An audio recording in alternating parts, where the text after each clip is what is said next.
ابھی آپ کو براہ راست لے چلیں گے وزیر خارجہ شاہ محمود قریشی تقریب سے خطاب کر رہی ہیں. Thank you, sir. It was truly insightful to hear your words. Your words will definitely help to spread the message across the globe. We would also like to thank these ambassadors in our Pakistan missions abroad who have joined us here via video link. So thank you to them as well for joining in. Honorable Prime Minister, there's a launch button just in front of you. Sir, the moment you press the launch button, the Pakistan online visa system will go live. So please press the button to launch it.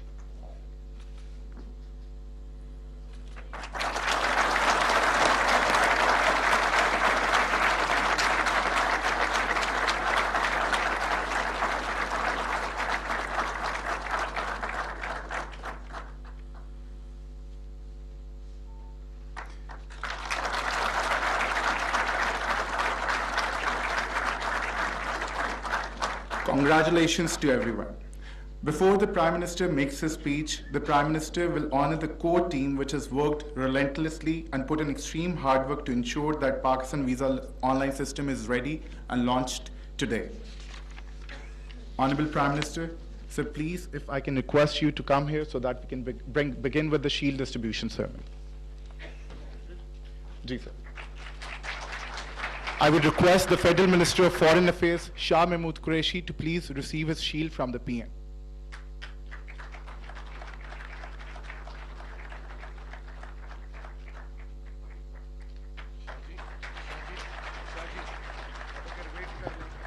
Now, I would request the Minister of State for Interior, Shahryar Khan Afridi, to please receive his shield as an acknowledgement for leading the entire effort.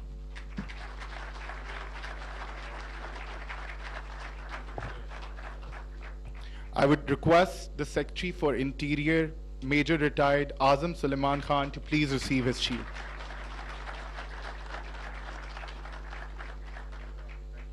I would request the Secretary of Foreign Affairs, Ms. Tahmina Janjua, to please receive her shield.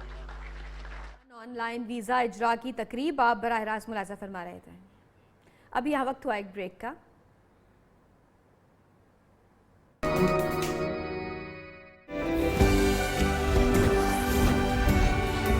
Smooth اور chocolatey Cadbury dairy ملک اب share مور 15 اور 25 روپے کے نئے pack میں تو کیوں نہ کچھ میٹھا ہو جائے. السلام علیکم آنٹی. وعلیکم السلام. تھوڑی سی ادرک ملے گی چائے کے لیے؟ جی. آؤ بیٹھو. ایکچولی آنٹی امی کہتی ہیں ادرک صحت کے لیے بہت اچھی ہوتی ہے. آپ کو براہ راست لیے چلیں گے وزیر اعظم عمران خان تقریب سے خطاب کر رہے ہیں.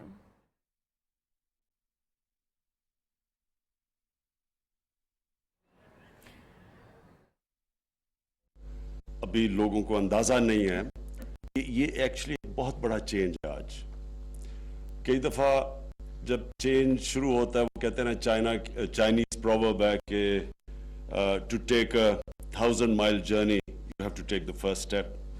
تو یہ پہلا قدم ہے پاکستان کو ایک جو ہم نیا پاکستان کہتے ہیں کہ اس کو ملک کو کھولنے کے لیے لوگوں کے لیے. میں ہمیشہ سمجھتا تھا کہ ہم تقریباً پاکستان میں ایک مائنڈ سیٹ تھا کہ کسی طرح مشکل سے مشکل بنا دو کسی کا ویزا دینا کا پاکستان, یعنی وہ نہ آئے تو اچھا ہے. اور یہی مائنڈ سیٹ تھا جس کی وجہ سے جو ہماری 60s میں, کیونکہ یہاں زیادہ تر کم لوگ بیٹھے جنہوں نے 60s میں جو بڑے ہو رہے تھے ہماری طرح جب ہم پڑھ رہے تھے, شاہ جی اور میں, لیکن شاہ جی میرے سے چھوٹے ہیں. ہم ایچ ایس این میں جب پڑھتے تھے 60s میں, پرویز کھٹک میرے سے سینئر تھے, ہیڈ بوائے فل کالج بلیزر تھے ایچ ایس این کے. 60s کے اندر پاکستان میں ایک بہت بڑا سیلف کانفیڈنس تھا. آپ یقین کریں کہ ایک ملک کے اندر ایک سیلف بلیف تھی کہ ہم سب سے تیزی سے جا رہے ہیں اوپر, اور دنیا بھی ہمیں ایسے دیکھتی تھی. یعنی دنیا پاکستان کو, آپ خود ہی اندازہ لگائیں کہ جب پاکستان کے پریزیڈنٹ گئے امریکہ میں تو امریکن پریزیڈنٹ ایئرپورٹ پہ لے آیا پاکستان پریزیڈنٹ کو. تو ایک بالکل ایک کانفیڈنس تھا ہمارے اندر اپنے آپ میں. لیکن ہوا کیا کہ 70s کے اندر ایک چینج آئی اور ایک گورنمنٹ آئی جس کا ایک سوشلسٹ گورنمنٹ آئی, اور اس نے جو وہ ریورس کیا وہ پروسیس کیا ریورس کیا کہ دیکھیں ملک میں جب تک دولت نہیں بنتی ملک آگے نہیں بڑھتا. اگر کسی نے ملک میں انویسٹ کرنا ہے تو وہ انویسٹ تب کرے گا جب پیسہ بنے گا. اگر وہ اس کا پیسہ نہیں بنے گا تو وہ کوئی خیرات کے لیے تو کوئی انویسٹ نہیں کرتا. تو ہمارا مائنڈ سیٹ چینج ہو گیا جب 1970s کے اندر کہ ہم نے پیسہ بنانے کو ایک گناہ سمجھا. اور میرے ساتھ بھی ایک ان دنوں کے ایک پولیٹیشین شروع ہوئے تھے, تو مجھے یاد ہے کہ وہ ہر باری اپنی تقریر میں سرمایہ کار اور جاگیردار کو برا کہہ کے شروع کرتے تھے تقریر. تو یہ جو مائنڈ سیٹ ہے, میں یہ کہہ رہا ہوں یہ کیوں بڑا امپورٹنٹ ہے چینج, کہ چینج گراؤنڈ پہ بعد میں آتا ہے, پہلے ذہن میں آتا ہے. تو یہ جو آج کا چینج ہے یہ اس لیے امپورٹنٹ ہے کہ جس طرح ہم نے اپنا مائنڈ سیٹ ہمارا چینج ہوا کہ ہم نے ویلتھ کریشن کو گناہ کر دیا, پیسہ میکنگ پروفٹس کو برا کر دیا. پروفیٹیئرنگ نہیں کہ یعنی اگر آدمی ایک پیسہ بناتا ہے کسی پروجیکٹ سے تو اس کے خلاف ایک قسم کا حسد ہو گیا کہ یہ جس طرح کوئی غلط کام کر رہا ہے. اور وہ بہت بڑا نقصان اس مائنڈ سیٹ نے پاکستان کو دیا کہ جو ملک سب سے تیزی سے ترقی کر رہا تھا, اور 60s میں پاکستان کی industrial production Philippines, Thailand اور Malaysia, Indonesia, Malaysia, Thailand کی کمبائنڈ انڈسٹریل پروڈکشن پاکستان سے کم تھی 60s میں. تو وہی ملک پھر آہستہ آہستہ ہم نے دیکھا کہ باقی لوگ ہمیں پیچھے چھوڑ گئے. تو وہ یہ بڑا ریلیٹڈ ہے.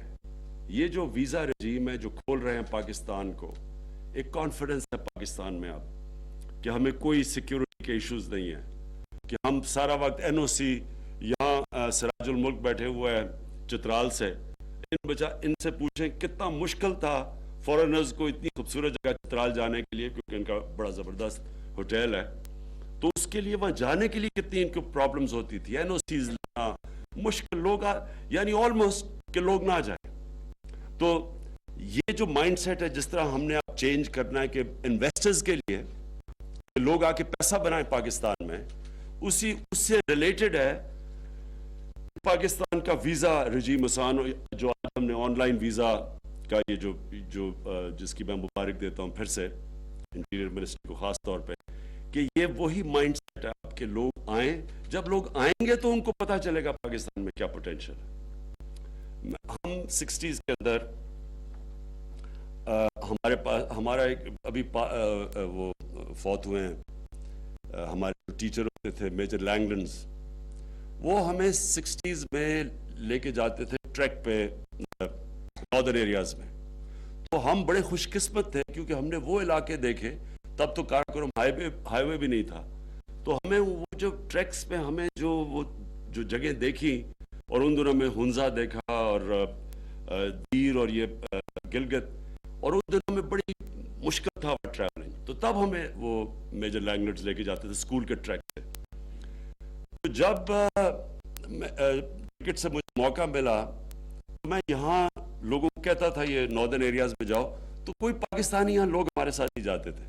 تو انگلینڈ سے میرے دوست آتے تھے, اور میں آج آپ کو بتاؤں کہ جب بھی کوئی بھی میرا انگلینڈ سے دوست آیا ناردرن ایریاز میں, وہ ہمیشہ میری منتیں کرتے تھے کہ کسی طرح ہم پھر سے واپس لے جاؤ. یعنی جو بھی ان ایریاز میں گیا ہے جو ہمارے ناردرن ایریاز, آپ یاد رکھیں کہ پاکستان کے ناردرن ایریاز سوئٹزرلینڈ کا دگنا سائز ہے, اور دگنا سائز ہی نہیں ہے, ساری دنیا کی بڑی بڑی پیکس ہیں. ابھی بھی کئی ایریاز ہیں جو کہ جس کو کہتے ہیں نا کہ ایک ابھی فوربس میگزین میں آیا تھا پاکستان کی ناردرن ایریاز کے اوپر کہ ابھی بھی انڈسکورڈ ایریاز ہیں جن کا لوگوں کو بھی نہیں پتا. تو جب یہ جو اب ہم لوگوں کو موقع دیں گے آنے کا, اور میں یہ چاہوں گا کہ پاکستان میں ہم بڑی سلیکٹو ٹورزم, یعنی دیکھ کے یہ جو بڑے بڑے پیکج ٹورز ہیں یہ کئی دفعہ بڑا نقصان پہنچاتے ہیں. جس طرح بھوٹان میں یہ ہم اب اس کے اوپر پوری ہماری ٹورزم کی ٹاسک فورس ہے جو ہم ایکولوجیکل انوائرمنٹلی فرینڈلی ٹورزم جو ہم شروع کریں گے انشاءاللہ, جو نئی بیسٹ پریکٹسز ہیں. کیونکہ ایک طرح یہ بھی ہے کہ ہم جب نئے علاقے کھولیں گے تو ان کے اندر ہم یہ دیکھیں گے کہ وہ خراب نہ ہو اور انوائرمنٹ بھی پروٹیکٹ ہو. تو وہ ایک بڑی ٹاسک فورس ہے جس میں ہر قسم کے ہم نے پاکستان میں ڈفرینٹ شعبوں سے لوگ رکھے ہوئے. لیکن اس سے جو بڑی ٹورزم ہے پاکستان میں وہ ہے ریلیجس ٹورزم, اور لوگ ریئلائز نہیں کرتے اس کا پوٹینشیل کتنا ہے. پاکستان میں سینٹرز ہیں 4 ریلیجس ٹورزم کے, یعنی دنیا میں اتنے امپورٹنٹ سائٹس نہیں جو پاکستان میں ہیں. بدھزم کی سب سے سیکرڈ سائٹس ہیں, اور جو سارا ایریا جو ٹیکسلا سے شروع ہوتا ہے آگے, یہ دنیا بدھزم کا سینٹر تھا, اور یہ ابھی تک دنیا کو ہم نے سیل کیا. جو بھی ایک 40 فٹ کا سلیپنگ بودھا جو ہری پور کے پاس ڈسکور ہوا ہے, یہ دنیا کا سب سے بڑا سلیپنگ بودھا ہے. تو یہ دنیا کو نہیں پتہ ان چیزوں کا.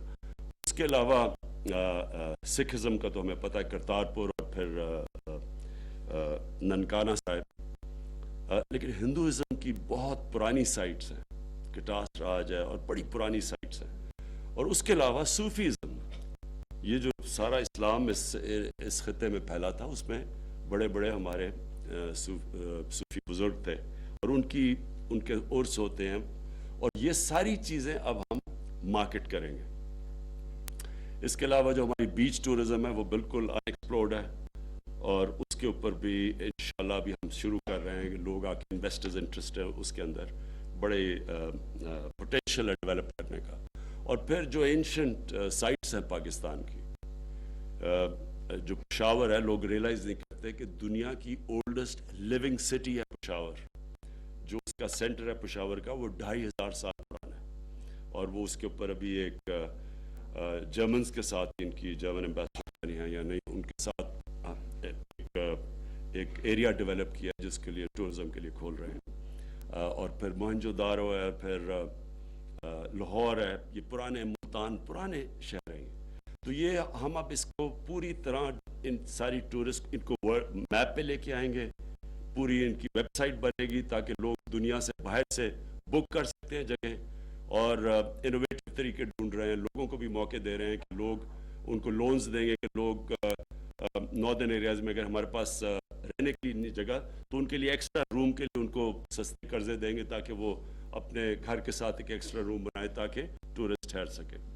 یہ میں اس لیے کہہ رہا ہوں کہ جب ہمارا فائنینشیل کرائسس آیا تو سب کو پتا ہونا چاہیے کہ ہمارا جو سب سے بڑا کرنٹ اکاؤنٹ ڈیفیسٹ تھا 19 ارب ڈالر جب ہماری گورنمنٹ آئی ہے. تو آپ یہ سمجھیں, اب یہ ذرا میں آپ کو پرسپیکٹو دینا چاہتا ہوں کہ 19 ارب ڈالر پاکستان کا ٹوٹل ڈیفیسٹ تھا, اور جس کے لیے ہمیں بڑی بھاگ دوڑ کرنی پڑی. آپ یہ سوچیں کہ ملیشیا کی 22 ارب ڈالر کی ٹورزم ہے, اور صرف ملیشیا کی بیچ ریزورٹس ہیں. بیچ ریزورٹس کی ٹورزم اصل ان کو پیسہ لے کے آتی ہے, جو پاکستان میں تقریباً 800 کلومیٹر کی بیچ ہے, کوسٹ لائن ہے.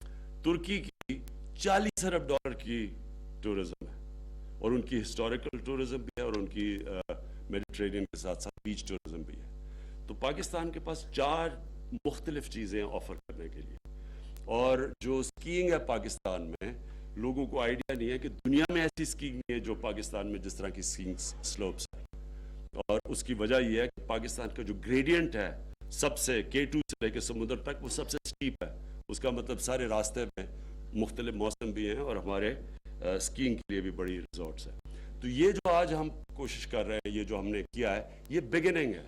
اس کے بعد ہماری پوری اس کے ساتھ ریلیٹڈ پوری اسٹریٹجی بن رہی ہے کہ ہم نے ٹورزم کو کیسے پروموٹ کرنا ہے پاکستان میں. باہر سے ہماری جو مشنز ہیں باہر, اب تک ان کا بڑا لمیٹڈ رول رہا ہے.